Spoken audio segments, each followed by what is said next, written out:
Hoje, em Rio Claro, técnicos do IPEM fizeram a validação de taxímetros de profissionais da cidade. Motoristas que estavam com o selo provisório do Inmetro precisaram passar novamente pela fiscalização para continuar trabalhando. Os taxistas que possuem o lacre provisório precisam fazer alteração e adquirir o novo selo do Inmetro, que indica que o instrumento está de acordo com a lei. A regularização periódica é feita anualmente e obrigatória para todas as categorias de táxis. Porém, esse plantão é voltado especificamente para aqueles que precisam validar o instrumento após troca, mudança ou reparo de veículo. A gente consegue sempre provar e dizer que a gente está trabalhando corretamente dentro da lei, cobrando os valores que a prefeitura determina. E como se faz isso? O IPEM vem e faz uma verificação no taxímetro para provar que está sendo cobrado o que é direito. O delegado regional e fiscal da regularização, Ricardo da Silva Leite, explica como funciona o procedimento e qual a importância para os profissionais que devem fazer a validação do taxímetro. Se houver a necessidade de fazer o reparo, troca de veículo, troca de instrumento, ele deve passar por uma oficina permissionária, fazer o serviço e deve realizar o agendamento e o pagamento da guia de recolhimento da União, para se apresentar hoje aqui no plantão. Mostrar que o veículo está ok, né, de acordo com o regulamento técnico, e para o consumidor é uma segurança. Ricardo ainda comenta como é feita a fiscalização e o que acontece com aqueles que não cumprirem as regras. Esse comparecimento aqui ele é obrigatório, aquele que deixar ele é punido por uma auto de infração. A multa ela parte de R$500, podendo dobrar na reincidência. Olha, o consumidor que notar irregularidades ou tiver dúvidas pode realizar denúncia na ouvidoria do IPEM São Paulo por meio do telefone o DDD 11 3581 2019. E nesta quinta-feira, a OAB de Rio Claro realiza palestra sobre regime de bens. Vlada De Santos traz as informações do que será abordado e quem pode participar. Essa palestra tem o apoio do Departamento de Cultura e Eventos da OAB de São Paulo. Eu vou conversar aqui hoje com a Rosa Catuzzo, ela que é presidente da OAB de Rio Claro. Rosa, quem que pode participar? A palestra é aberta ao público, todos podem participar. Eu acho que regime de bens é um assunto de interesse de todas as pessoas. E sem dúvida nenhuma gera muita polêmica. As pessoas têm bastante dúvida, né, Rosa? Sim, eu acho que todos querem casar, né? E o regime de bens é aquilo que disciplina a relação econômica dentro de um casamento. No Brasil, nós temos 4 tipos de regime de bens. Hoje, o que vigora é o regime da comunhão parcial de bens, mas nós temos a comunhão universal, a separação de bens, o regime de aquestos. Então, eu acho que toda a relação econômica sempre gera dúvida, sempre tem quem quer tirar...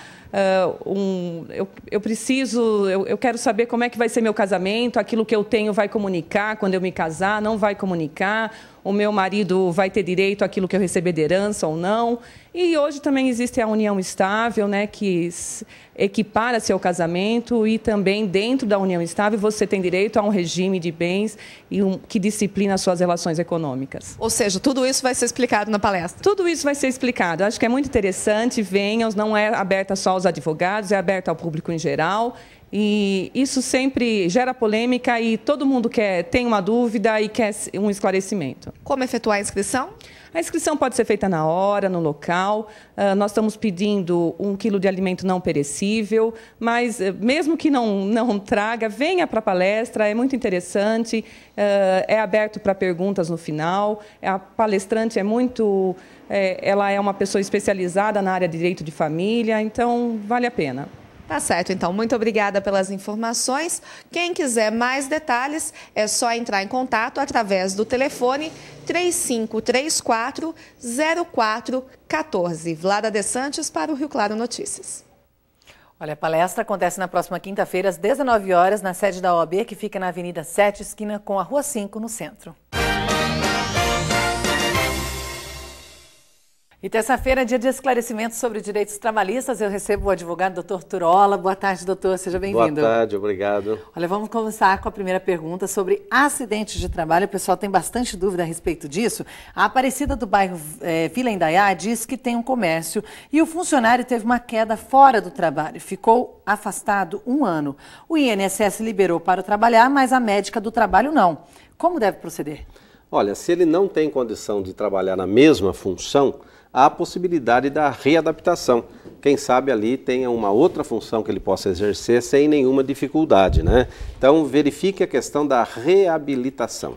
Mas no caso de um comerciante, né, do empresário, para não ter nenhum tipo de problema, né, ele deve aceitar esse funcionário de volta com qual documento? Como com que deve a alta programada do INSS, né, tornando-se definitiva, e, claro, ele pode fazer com que passe pelo serviço médico dele, da empresa.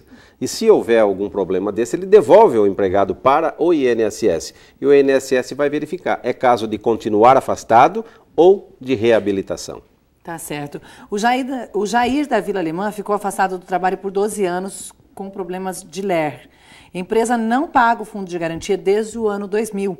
Já reclamou na empresa, no sindicato e disseram que vão depositar, mas ainda nada. O que fazer? Olha, tem que fazer uma reclamação trabalhista, porque todo benefício de auxílio-doença que for em razão do acidente do trabalho ou doença profissional, como é o caso, a espécie 91, não a espécie 31, hein? A espécie 91, ela gera o direito dos depósitos do FGTS durante todo o tempo do afastamento. E pelo fato dele não ter recebido ainda, isso pode gerar alguma indenização também? Ou não? Só vai garantir que ele receba esses atrasados? No caso, o que vai garantir a ele são os depósitos, porque a prescrição aí, ela é trintenária, né? Só prescreve em 30 anos. De acordo com os 12 anos, ele tem direito aos depósitos e a empresa vai ter que efetuar, sem dúvida. Ok, estou aqui com o Dr. Turola, esclarecendo dúvidas sobre direitos trabalhistas. Você também pode mandar a sua pergunta, 21 11 7000, que é o nosso telefone. Agora vamos para a pergunta na tela do Ronaldo, do Parque Residencial. Ele diz o seguinte: fez o exame admissional e o exame acusou desvio de coluna. Recebeu o laudo favorável para admissão, porém o médico da empresa não aceitou o documento. É correto esse procedimento? O que ele deve fazer, doutor? Olha, a empresa não é obrigada a admitir se o problema de saúde apontado tem possibilidade de se agravar durante o contrato de trabalho, não é? Porque a empresa ela não é responsável só por dar causa a uma doença profissional. Ela é responsável também pela chamada concausa, pelo agravamento da situação do trabalhador. Então, se ele está com um problema e se aquele cargo que foi oferecido a ele, para o qual ele se inscreveu, existe a possibilidade de agravar o seu problema, então, é claro, está correta a empresa em não admitir. Está no direito. Está no direito. Agora, o empregado ele tem que verificar se isso veio do emprego anterior, não é? Então, ele terá direito contra quem? Contra a empresa que deu causa a esse problema. Agora, uma pessoa, doutor, que ela é admitida num serviço, né? Ela já sabe que tem um problema e, de repente, não comunicou. E esse problema se agrava, né? Qual que é o papel da empresa aí? Como que fica essa situação? Se houver o agravamento, gera o direito à indenização, né? Então, não só a causa acidente ou a causa doença profissional, mas a concausa, né, o agravamento da doença que já existia, ele gera direito à indenização. Mas se essa empresa descobrir que ele já tinha esse problema de saúde e não comunicou, ela, de qualquer forma, ela vai ter que arcar com isso. Não importa. Se a atividade agravou o problema dele, a empresa tem responsabilidade. A Cecília, do bairro do Estádio, quer saber se a empresa pode cobrar do funcionário o custo do uniforme, porque querem cobrar metade dela. Não, de forma nenhuma, de jeito nenhum. O empregado, olha, existem muitos casos desses, Janaína, de o empregado ter que pagar uniforme, lavar uniforme. A empresa cede o uniforme, mas o empregado tem que lavar. A empresa, a rigor, teria que dar até o sabão, algumas coisas, para ele poder fazer esse trabalho, entende? Nenhuma faz isso, Não. Né? Cobrar EPI, cobrar ferramenta, isso de jeito nenhum, viu? Quem assume o risco do negócio é a empresa, é artigo 2º da CLT, nunca o trabalhador. O Carlos, da Vila Operária, disse que saiu de férias, a empresa vai pagar suas férias somente o ano que vem e alega falta de dinheiro. Pode agir assim, correto? Não pode. Quem entrou em férias, 2 dias antes tem que receber todo o dinheiro das férias com 1/3 a mais. Se não recebeu, receber depois disso, assina o recibo quando receber, com data do dia que receber, e a empresa estará devendo a dobra, o mesmo valor por essa infração. Agora, se a empresa não pagar mesmo, o que ele deve fazer? Justiça do Trabalho, reclamação trabalhista.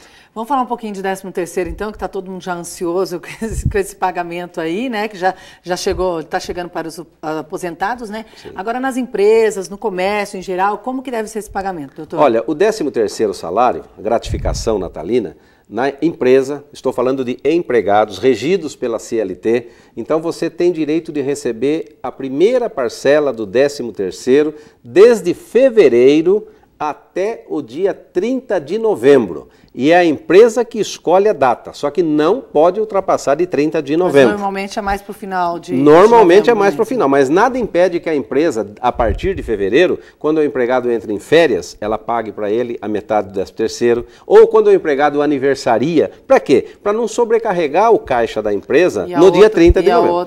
A segunda parcela no dia 20 de dezembro, até o dia 20 de dezembro, né? Sem dúvida nenhuma. Só tem uma exceção, Janaína. Quando o trabalhador ganha por comissão, principalmente comerciário, né?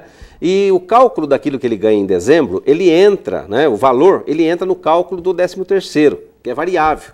Então, o que acontece? Ele recebe a primeira parcela até 30 de novembro, ele recebe a parcela até 20 de dezembro e depois, quando terminam aí as festas natalinas, as grandes vendas, a empresa recalcula e o que ainda faltar pagar, paga no até o 5º dia útil de janeiro. Tá certo, doutor. Muito obrigada pela participação de hoje. A gente se encontra na semana que vem. Se Deus quiser. Obrigado. Confira algumas vagas do Pátio de Rio Claro para esta terça-feira. Consultor de vendas, cozinheiro de restaurante, eletricista de instalações, empregado doméstico nos serviços gerais, fiscal de loja, frentista e gerente de restaurante. Os interessados devem comparecer com RG, CPF e carteira de trabalho no pátio que fica na Avenida 3, número 536, no centro.